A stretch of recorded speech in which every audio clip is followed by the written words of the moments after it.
May 9th, 2004. A tourist boat sets out from the small harbour town of Moss Landing into the cold waters of Monterey Bay. The unsuspecting passengers on board were about to witness something extraordinary. This film is a reconstruction of what happened next, based on eyewitness accounts and actual video footage from the day. It is a remarkable story of survival. All your eyes are important now. From this minute, The boat's captain was Heidi Teora. often get dolphins in here. Teora ran a tourist business, taking groups of would-be nature watchers out onto the bay. Keep those eyes scanning the water. Her passengers had high hopes. There were a number of people on the boat. Many of them were family groups, and there were some small children, and then there were older children like me celebrating Mother's Day with their mother. It would be a Mother's Day they would never forget. Less than a mile from shore, and 5 short minutes from the harbour, they were already in deep water. Below the boat, a vast rock trench, in places deeper than the Grand Canyon, runs for about 60 miles. Much of what is down there remains unknown. At 9:57 a.m., Teora's first mate spotted something ahead. From over a mile away, it was impossible to tell quite what that something was. We saw some splashing ahead of us, and oh, I was so excited. I said, hey, great, we've got something ahead of us. All that was clear was that that something was splashing on the surface, and that something was big. As the boat drew closer, the feeling of excitement on board grew. Everybody got charged up and started to move forward, and they were real excited. Slowly the activity began to take shape. Tall black fins rose from the waves like sails. They were over a metre high. Only one animal had dorsal fins that big. Orcas, otherwise known as killer whales. I was ecstatic when we heard that there were orcas out there. I've been waiting years and going on these trips for years, waiting to see the orcas. This was something special. Although orcas were known to frequent Monterey Bay, sightings were very unpredictable. Even Steve Johnston, a local veteran whale watcher, had never seen the bay's top predators. When I heard that there were orcas out in front, I got really excited because I've never seen them before in the wild. This was my very first time, and that wasn't one of the things that I had on my list of expectations.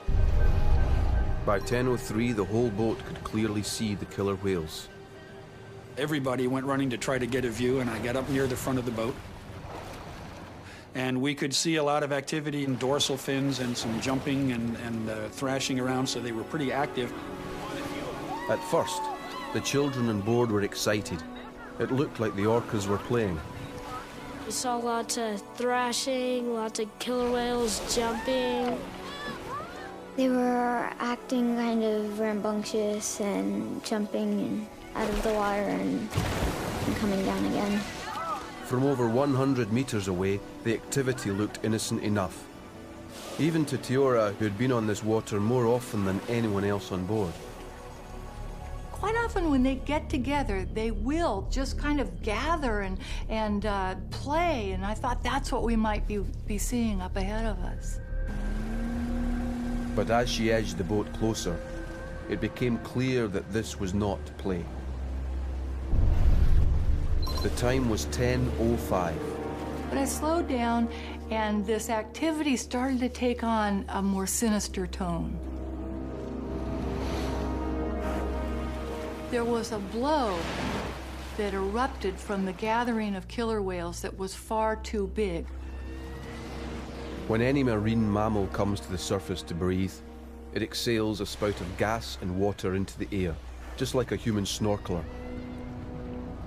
The size of the spout is related to the size of the animal. And this exhalation was far too large to have been caused by a killer whale. That blow was way too big, so clearly it was not coming from killer whales. A fully grown male orca can be up to 9 meters long and 6 tons in weight. But the exhalation Teora had seen belonged to something much, much bigger. Something that dwarfed her boat. Whatever was underneath them, it was huge. Teora tentatively inched her boat closer to try and get a better look at what was in the water. It was 10:07.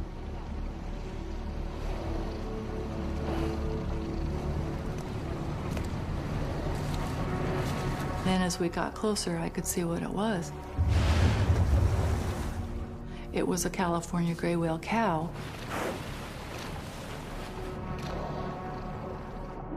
The California gray whale is one of the largest animals on the planet.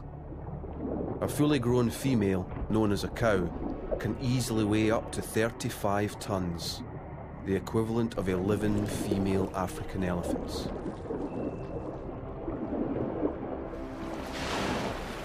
The barnacles encrusted on the upper surface of this creature's head positively identified it. And then when we got a little closer, somebody yelled, I think it was Heidi that first realized that there were gray whales in the area, which is what had attracted the killer whales. Grey whales and killer whales are not related. Orcas are in fact a type of dolphin. They are known as killer whales, not because they are whales, but because they are whale killers.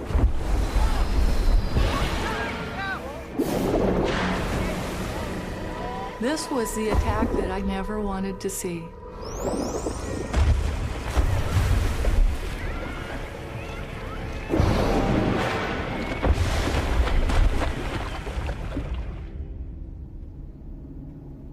One organization is specially equipped to reveal the dark mysteries of Monterey Bay. Marine biologist George Matsumoto had heard of killer whale attacks on grey whales, but even he had never seen one. Even here at the Research Institute, where we'll spend 300 days a year on 2 different ships out there, we've never actually observed a killer whale attack from our vessels. Up until now, reports of orca attacks were the stuff of legend, rarely glimpsed even by those who studied these animals. But the Mother's Day encounter would provide scientists with detailed video evidence of an attack from almost start to finish. 10:15. 18 minutes after they had first sighted the orcas, Teora spotted another body in the water. My goodness, you guys, look off the left side. Look over there.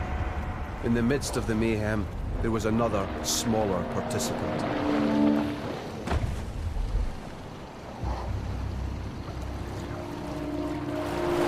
And then we are told by Heidi that the orcas are attacking a gray whale and a baby.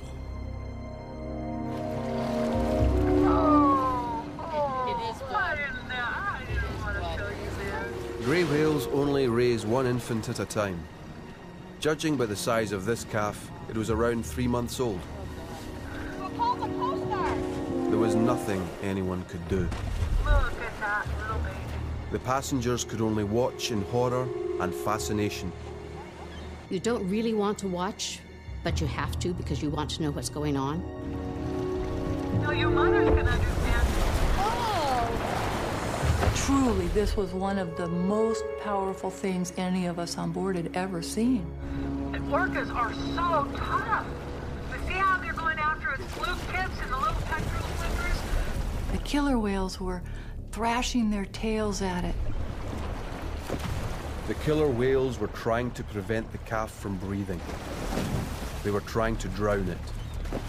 One swam up over its head and pushed down and was pushing it down. And you can't, these are mammals. They have to breathe.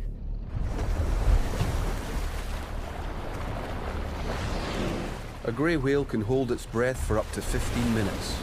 Oh my gosh. But not when it is being repeatedly forced underwater. There was a moment when it tugged at my heartstrings that This mom was, fighting for the life of her baby.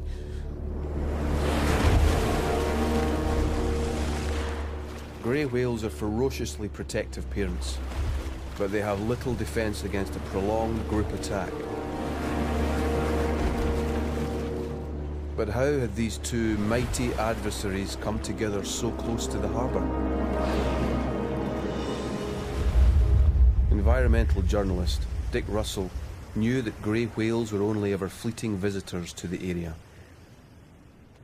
They've just come from one of 3 lagoons in Baja California where the baby whale was born probably 4 months earlier. And they're about to head 6,000 miles all the way to the Bering Strait between Alaska and Russia. Grey whales have one of the longest migrations of any mammal on Earth. It's a massive 14,000-mile trip from Alaska to Mexico and back again. Throughout their great voyage, the grey whale sticks to shallow water, hugging the coastline. They use the kelp beds and surf noise to disguise their presence from predators. But in Monterey Bay, the kelp beds run out. They have little choice but to break cover and run a 23-mile gauntlet across open water. Straight over Monterey's unique submarine canyon. Here in the middle of the bay is the Monterey Bay Aquarium Research Institute. And also right here is the start of the Monterey Submarine Canyon. And the Monterey Submarine Canyon is a phenomenal feature. It cuts the bay in half. It goes away from shore 100 kilometers, reaching a depth of almost 4,000 meters by the time it hits bottom.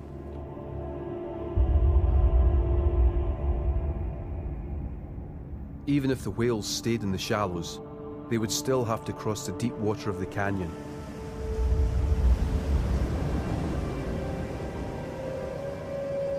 But perhaps there's another reason why the whales take a shortcut across the mouth of the bay.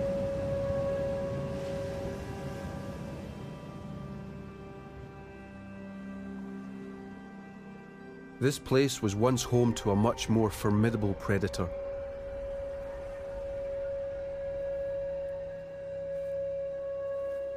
Could grey whales retain a sixth sense of Monterey Bay as a place of danger?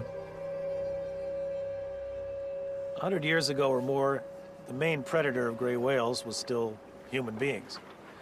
Gray whales were almost driven to extinction in the 19th century. They were hunted mercilessly.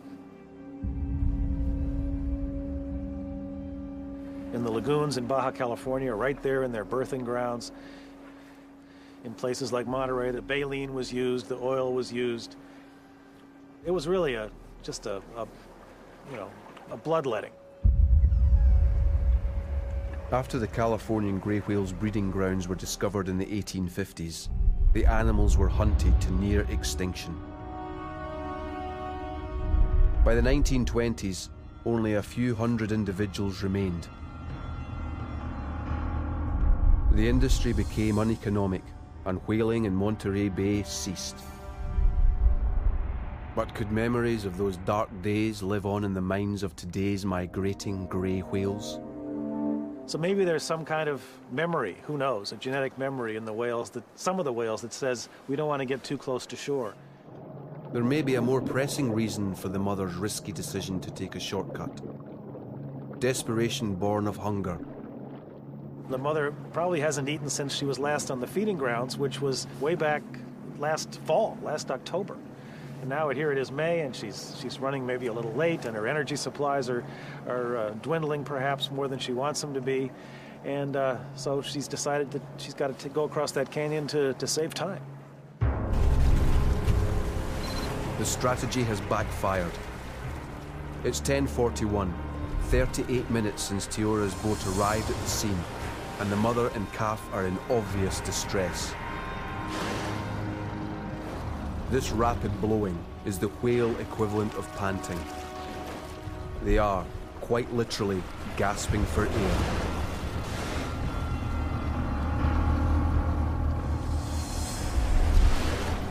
It doesn't help that at this stage of their journey, the mother is significantly weakened. One man who understands more than most about the rigors of their epic journey along the coast is marine biologist Wayne Perryman. Their tanks are starting to run on empty. You can see the females are very, very thin. They're lactating and feeding their calf while they're fasting, so they're pouring out energy in an area where they can't eat. So they're very hungry as they go northbound. Not only has the mother not eaten for months, but she has since given birth and nurtured her 2-ton baby, further draining her precious energy reserves. By 10:57, the attack on the weakened individuals was intensifying. It just kept getting more frenzied and more frenzied. Orcas hunt like wolves, in packs. They were obviously in communication with each other in some way because they were just precision like a drill team. And they were all in a line, and when they'd come out of the water, they'd come out as one. This coordinated hunting strategy was well known to marine biologists like Nancy Black. On that Mother's Day, Black too was out on the water in a different part of Monterey Bay. Flashback to 9:53. Just 4 minutes before Tiora first spotted fins in the water, Black was trailing a pod of killer whales. When they're first searching for gray whales, sometimes the killer whales can be spread out over maybe 10 or more miles in the area. And then when one of the groups of killer whales locates a gray whale, then all of a sudden sometimes you'll see other killer whales just porpoising in from a distance. Suddenly 2 killer whales appeared right in front of her. Then a third, then a fourth, then more. These animals were preparing for something. Black backed off. Everywhere Black looked, orcas were appearing. They were responding to some sort of signal. She could only presume that they had been alerted to a kill by other orcas somewhere in the bay.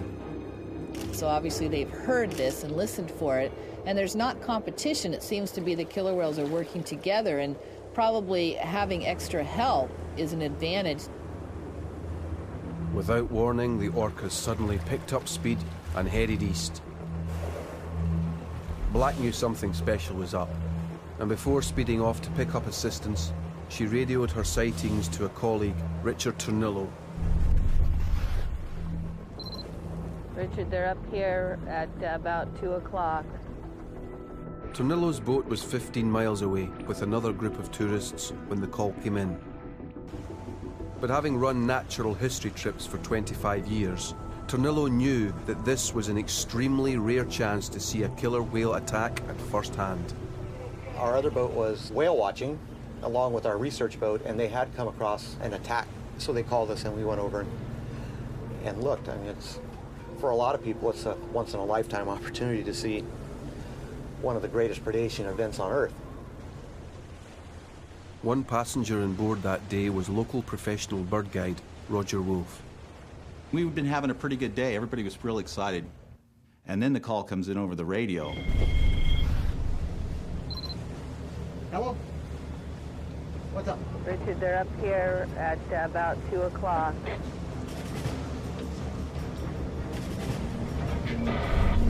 At 9:58, Turnillo changed course and headed for new coordinates. Even travelling at 13 knots, it would take him over 3/4 of an hour to get there. But the eyewitness reports from this boat were to prove invaluable. We were quite a ways from the scene at that time. And we had to go under power for a good, half hour, 40 minutes in order to get to that location. It was now exactly 56 minutes since Tiora's boat had first arrived on the scene. And as we approached the scene, we could see lots of splashing off in the distance, a lot of thrashing and splashing from quite a ways off. The attack had now been going on for over an hour. Wolfe began to decode what was happening in the sea ahead. And the closer we got, then we began to see the dorsal fins of the killer whales, particularly the really 6-foot tall dorsal of a male killer whale. Less than 100 meters away now, Tornillo carefully maneuvered his larger boat closer to the carnage than Tiora had been prepared to risk. This footage from the day of the attack shows just how close eyewitness Roger Wolf was to the battle scene. And from this angle, Wolf was able to see something different. Supercharged headbutting. For the most part, it seemed to consist of very intense body blows and headbutts.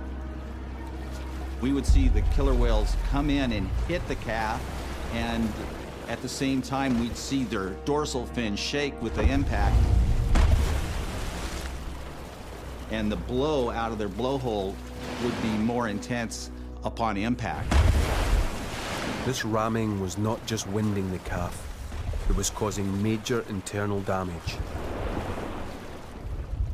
Dr. Frances Gulland is the Director of Veterinary Science at the Californian Marine Mammal Center. She knows from previous victim examinations just what sort of damage can be done. Well, when the orcas attack the grey whale calf, they actually ram the animal sort of again and again, repeatedly bumping into its side. And that type of aggressive ramming, blunt trauma, essentially breaks blood vessels, and the calves bleed into the subcutaneous tissues. They bleed into the muscle and the blubber underneath the skin.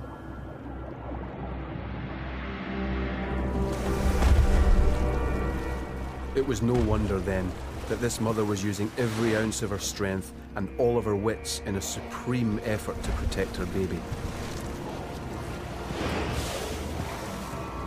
The mother was doing everything she can to absorb the blows and keep the calf away from the killer whales. But how could one mother single-handedly keep the killer whales from taking her baby down? It's now 10:08, and Nancy Black has arrived with video equipment.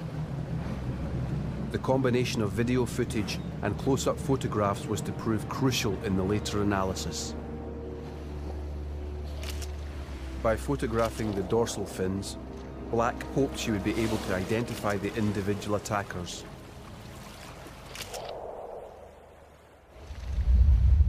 It was only later, when she was able to cross-reference these images with the fins already catalogued in her comprehensive database, that she was able to confirm the precise identity of the attackers. We photograph the killer whales to identify the individuals. I always take a photograph just to document it. As it turned out, she knew them well. The ones that we saw that day, I can tell mostly because I know all the individuals now. So I know, I knew who those were. Cross-referencing those individuals with her notes, Black confirmed that the attackers had been there in numbers. That day there was quite a large group. There's about 12 killer whales, which is at least 2 family groups together. She had seen these groups many times in the bay, but never before working in conjunction. By 11 o'clock, all 3 boats were now on site, each watching the heavyweight combat from different vantage points. By now, the tide had turned against the grey whale mother and calf. At this point, the mother and calf gray whale are kind of just stopped there. They really can't get away now too quickly. The killer whales are blocking them from the front and from the sides.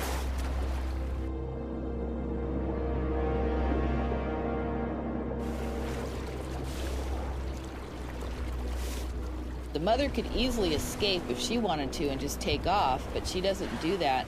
She stays very protective of her calf. The mother attempts to get her calf out of harm's way by pushing it up out of the water and onto her belly. You look over and you see the calf, and it looks like the calf is sitting on top of the water. The Californian grey whale mother was attempting to balance 2 tons of infant on her underside. The calf's rolled onto her chest, and she's rolled onto her back, and she's holding it up out of the water so the killer whales can't get to it. But she can't sustain this position for long. Turned upside down, she must hold her breath even while soaking up the power of the orca's heavy blows. This battling maternal drive is well known to environmental journalist Dick Russell. Just imagine what this mother whale has to do in order to protect this young one. She's got to fight off this pack in whatever way she can with all the strength that she has. I mean, she weighs, 30 tons. So she's much bigger than an individual orca. But orcas are ferocious, and keep in mind that the gray whale has no teeth. She's a baleen whale. And there's a pack of wolves upon her and trying to get at the baby. Killer whales are armed with a set of 50 ferocious teeth, specially adapted for ripping and tearing. A calf is too big for the orcas to bite into her blubber. But from studying the carcasses of other grey whale victims, scientists knew that ultimately they were after something else. The parts that are eaten first are the soft parts, the parts that are easy to pull off. The tongue is a very vulnerable piece. It's a nice, soft, fatty thing that they can rip off. The orca's main prize is the protein-rich baby grey whale tongue. It's enough to make a meal for a family of 5.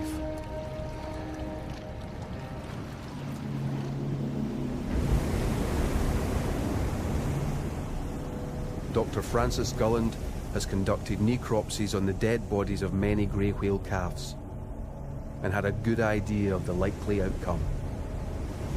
What we expect to see in a grey whale calf after it's been attacked by an orca is a lot of bruising under the skin and into the blubber as a result of the orca actually ramming into the side of the calf. But it's not the force of the ramming alone that damages the victim. It's the trauma. As the orcas attack, that in itself could kill a grey whale calf due to the stress. And they're very sensitive to stress, and they'll produce a lot of adrenaline and corticosteroids. And those hormones can cause contraction of heart muscle, so that the animal actually has a heart attack and dies from heart failure. So the stress could kill the animal before the hemorrhages do.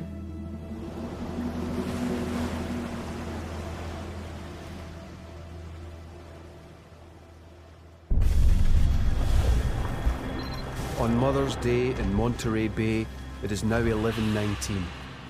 The orcas are steadily wearing down the terrified calf. In desperation, the mother employs her only weapon, her massive tail. She's actively thrashing about with her tail. In fact, we do see her land a few blows with her big tail flukes on the killer whale several times. The tail flukes of a fully grown female grey whale are over 3 meters wide and can weigh 180 kilos. In fact, we even see the calf make aggressive maneuvers, trying to slap it with the side of its head and using its flukes to try and slap the killer whales too. But this flailing counterattack has little chance of success in the face of so many attackers. On Tiara's boat, Debbie DeBose noticed something new about the orca's behavior: organization. It was impossible for the mom and baby to make a getaway and run away. They were sort of corralled there and surrounded. This is a coordinated attack strategy. Simultaneous attacks on a cow and calf from both sides at the same time. You've got 3 of them on one side. There was nowhere to turn, and the staggered formation strikes were taking their toll. The mom was obviously getting tired, as was the baby.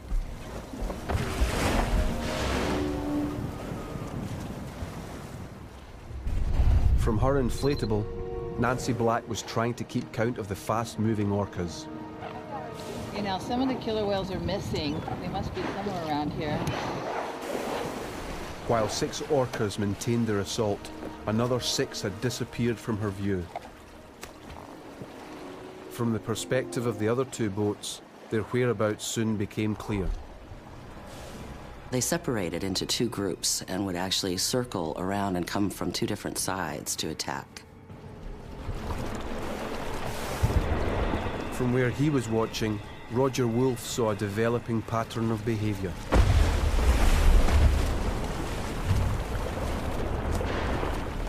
There were two teams. One team would be in there actively just pounding the heck out of the whales, and the other team, the other killer whales, would be off to the side, and we could see them. They were over there re-oxygenating, you know, breathing, trying to recover until it was their turn to come back in. The orcas had formed a tag team, ensuring there would be no let-up in the onslaught. What the witnesses were seeing firsthand was the clearest evidence yet of strategic intelligence. Going over the footage later, Nancy Black was able to confirm just how sophisticated the orca's behavior was. The killer whales are really coordinated. They're like a team working together. There's a lot of communication going on.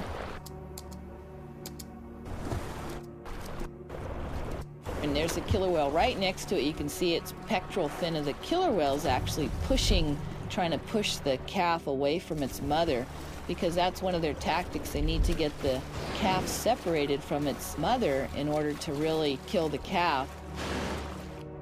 Despite the apparent chaos in the water, the orcas are using precision methods to separate the 13-meter-long adult grey from her calf. But it's not easy. The mother kind of plasters the calf right next to her side there and does not leave it. In spite of her size, the mother grey whale is agile, constantly rolling her 35-ton bulk to prevent the orcas from isolating her calf.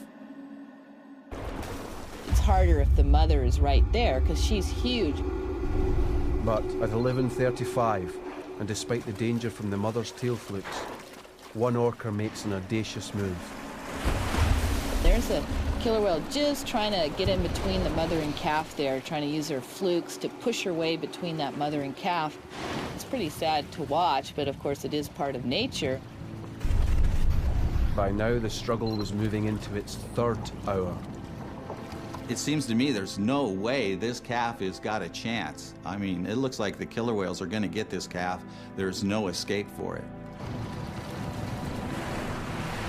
For many of those on board Tiara's boat, what had started as a pleasurable day out on Monterey Bay had turned into a nightmare. What we saw was so painful. It was so brutal. Several people were trying to photograph this, but they just didn't have the stomach for it, and they just put their cameras away.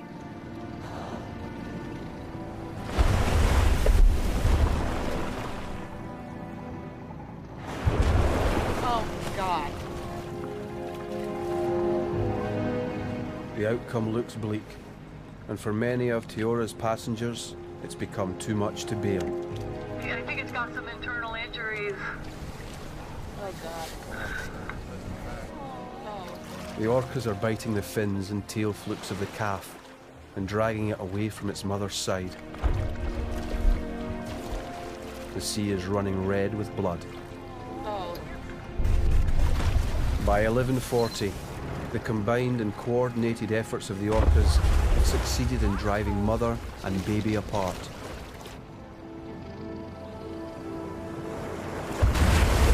It was really sad because you just see them separated and you think, how would I feel?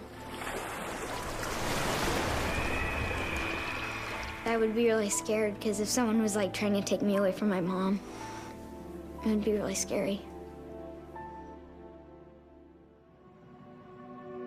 Word of the orca attack spread from Moss Landing to the whale-watching community of Monterey. In the aftermath, interest in the incident grew, attracting both local and national attention. Reporters rang in to speak to those who had witnessed the attack. But the real story was only just beginning.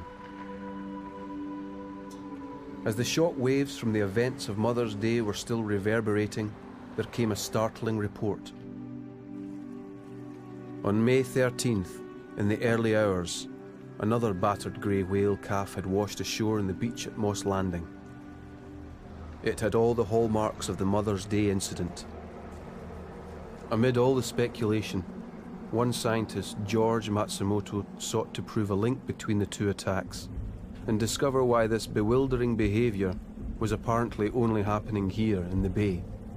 But one of the things that is being postulated is that we've got killer whales, a pod of killer whales, lying in wait right over here, waiting for the gray whales as they cross back and forth on the migratory pathway, mostly as the whales are coming up north. The killing continued. Over the following weeks, reports of copycat attacks on grey whales became an almost daily occurrence.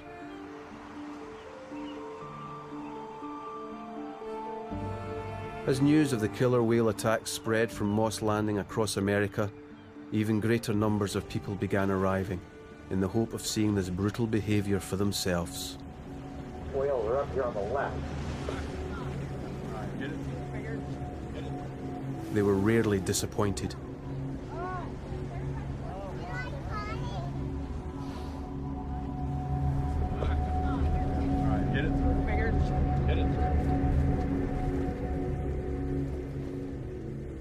As business boomed in Monterey, the scientists turned yet again to the video evidence of the Mother's Day attack in the pursuit of answers.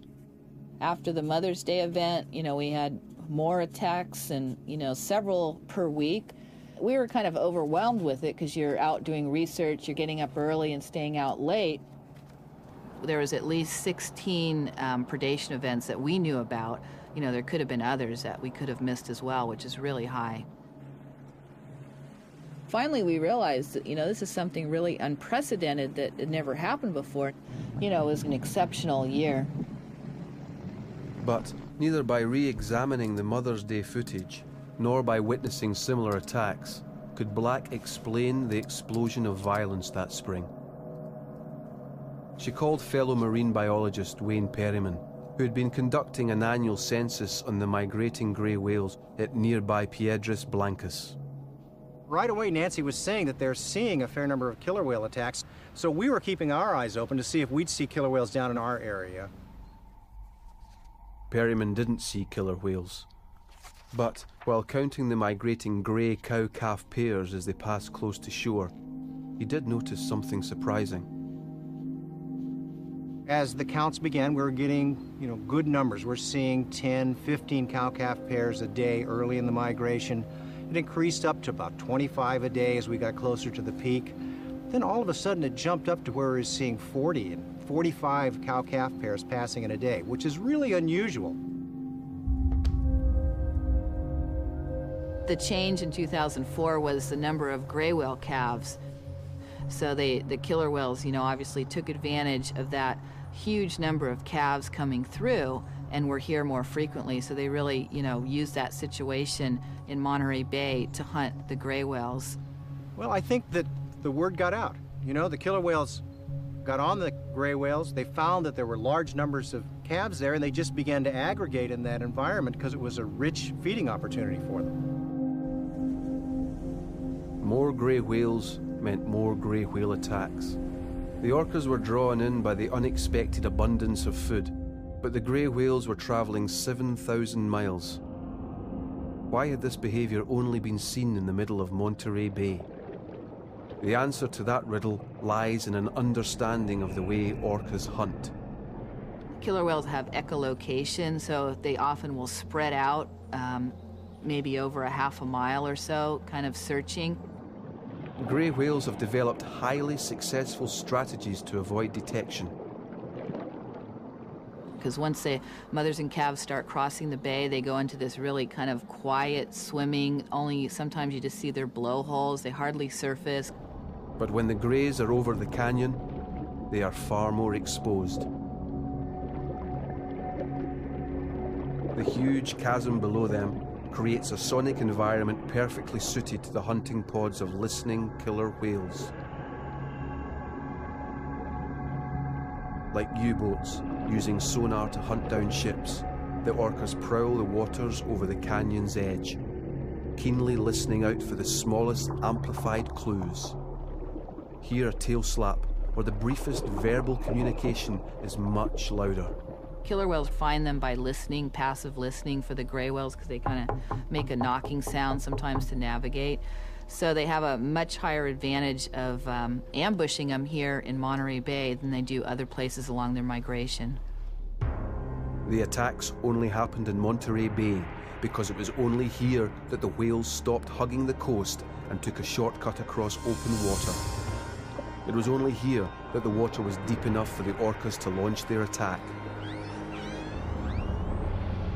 And it was only here, in Monterey Bay, where a unique submarine canyon acted as an echo chamber to aid their hunting.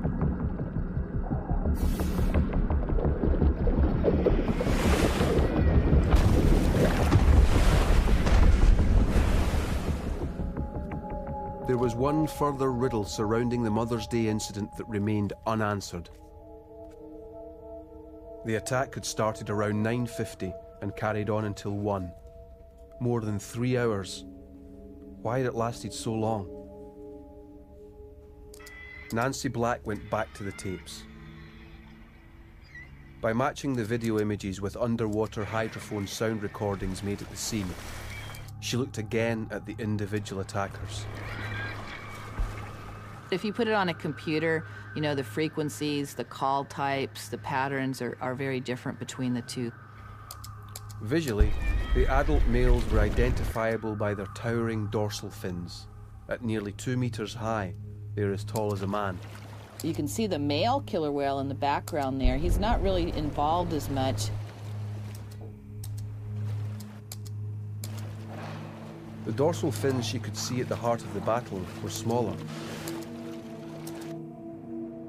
It's the adult females that are doing most of the work, even though there's others in the area. By listening to the orcas' communications, Black heard something else, the higher-pitched sound of juveniles. And they're always making kind of playful sounds and, you know, lots of whistling. The footage confirmed what she had heard. At the very center of the attack were juvenile orcas. See the little juveniles in there? They're really close to the action, so they're probably observing and learning how to do this for the future. Astonishingly, this was not a full-on attack. It was a training session.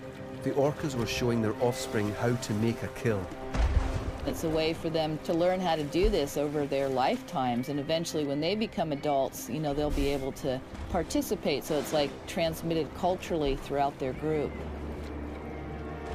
The orcas were taking their time, as if to make sure that the juveniles had learnt their lesson.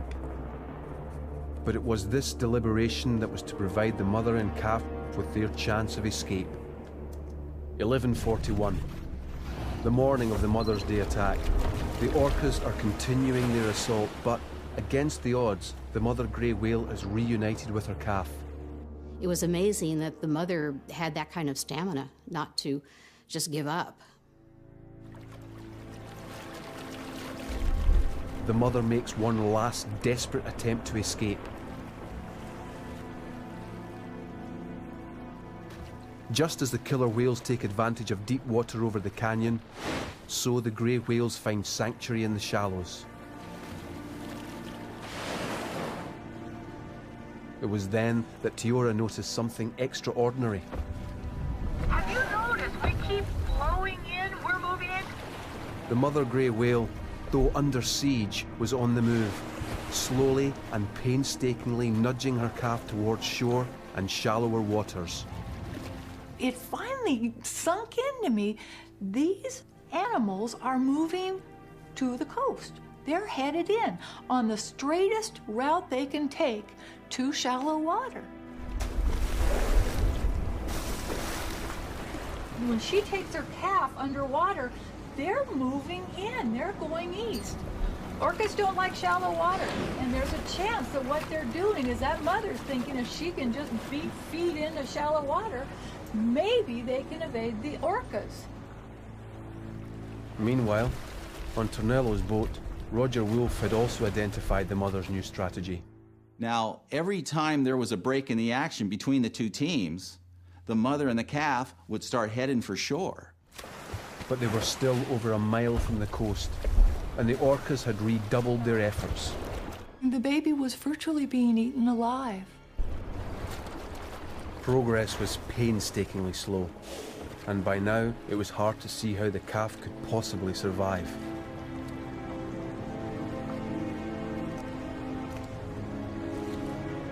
It appeared that maybe the baby was doomed. Heidi, our captain, decided that maybe we should leave the area about that time. I was reluctant to go, but I wasn't sure I wanted to stay around and see the ending to this. The other boats had come in, the Monterey boats had come in, and they were circling around and watching. I figured that we'd seen enough, I'd seen more than enough, so we took off. I think everyone on the boat felt that they had witnessed something that they might never, ever witness again, and maybe not want to witness again. As Tiora headed for home, the passengers on board were left to reflect silently on all they had seen. Little did they know that the calf and mother that they had left behind were about to make a dramatic bid for freedom. 1302, and by now the two grey whales were within a mile of shore. The mother has manoeuvred her baby away from the danger zone, but the calf has sustained a terrible battering. And so the question comes out, do they ever get away? The mother knows she has just one chance to save her baby. If the calf and the mother can get into 60 feet of water or less, the killer whales will break off the attack. Less than 60 feet, and the orcas won't be able to build up sufficient momentum for ramming. Of course, the next question is, how deep is it here? Quick look at the depth finder, 60 feet.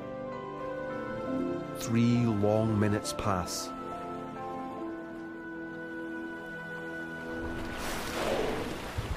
And then suddenly, the killer whales break the surface and head back out into the bay. They have aborted their attack. You know, this attack probably took 4 or 5 hours of all that energy expended, and the killer whales ended up with nothing.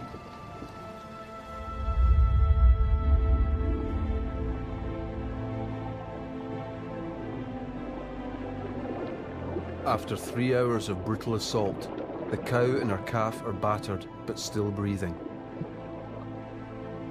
As long as they have managed to escape major internal damage, their chances of survival are good. Their story is one of a remarkable escape from almost certain death. So this calf did survive, actually, on Mother's Day and headed back up to Alaska. For the eyewitnesses, it had been a day they would never forget.